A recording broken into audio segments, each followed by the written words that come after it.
ನಾವು ಸಂಕ್ರಾಂತಿ ಹಬ್ಬಕ್ಕೆ ವಿಶೇಷವಾಗಿ ಅಡುಗೆಗಳನ್ನು ಮಾಡೋದು ಅಂತ ಹೇಳಿದ್ರೆ ಸ್ವೀಟ್ ಮತ್ತು ಖಾರ ಪೊಂಗಲನ್ನು ಮಾಡ್ತೀವಿ. ಇವತ್ತಿನ ವಿಡಿಯೋದಲ್ಲಿ ನಾನು ಸಿಹಿ ಪೊಂಗಲನ್ನು ಯಾವ ಥರ ಮಾಡೋದು ಅಂತೇಳಿ ತೋರಿಸ್ಕೊಡ್ತಾ ಇದ್ದೀನಿ. Hi friends, welcome back to Ambika's cooking channel. ನೀವಿನ್ನೂ ನನ್ನ ಚಾನಲನ್ನು ಸಬ್ಸ್ಕ್ರೈಬ್ ಮಾಡ್ದೇ ವೀಡಿಯೋಸನ್ನು ನೋಡ್ತಾ ಇದ್ದರೆ ಪ್ಲೀಸ್ ಸಬ್ಸ್ಕ್ರೈಬ್ ಮಾಡಿ ಅಂತ ಹೇಳ್ತಾ, ಈ ಸ್ವೀಟ್ ಪೊಂಗಲನ್ನು ಮಾಡಲಿಕ್ಕೆ 1 ಬೌಲಷ್ಟು ನಾನು ಹೆಸರುಬೇಳೆನ ತೊಗೊಂಡಿದ್ದೀನಿ. ಹೆಸರುಬೇಳೆಯನ್ನು ಸ್ವಲ್ಪ ಕಲರ್ ಚೇಂಜ್ ಆಗೋವರೆಗೂ ಹುರ್ಕೋಬೇಕು. ಹೆಸರುಬೇಳೆಯನ್ನು ಹುರಿಯೋದ್ರಿಂದ ಪೊಂಗಲ್ದು ಟೇಸ್ಟು ತುಂಬಾ ಚೆನ್ನಾಗಿರುತ್ತೆ.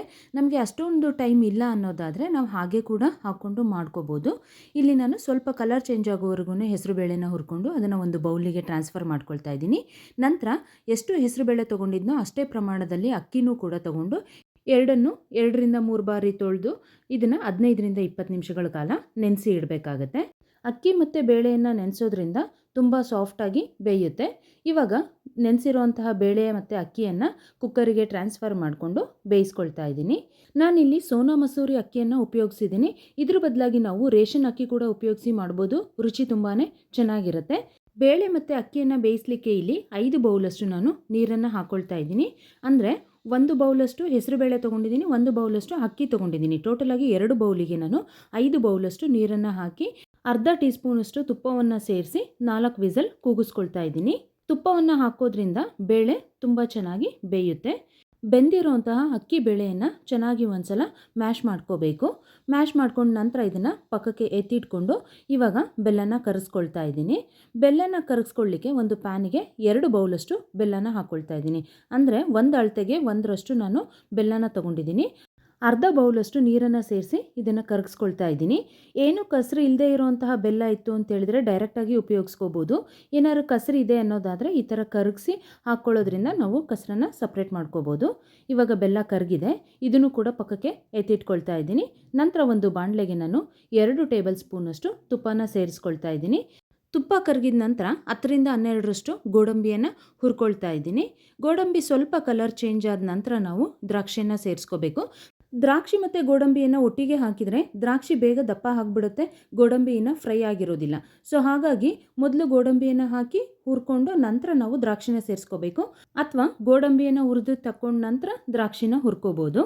ಇವಾಗ ಇದೇ ತುಪ್ಪಕ್ಕೇ ಬೇಯಿಸಿಟ್ಕೊಂಡಿರೋಂತಹ ಬೇಳೆ ಮತ್ತು ಅಕ್ಕಿಯನ್ನು ಸೇರಿಸ್ಕೊಳ್ತಾ ಇದ್ದೀನಿ.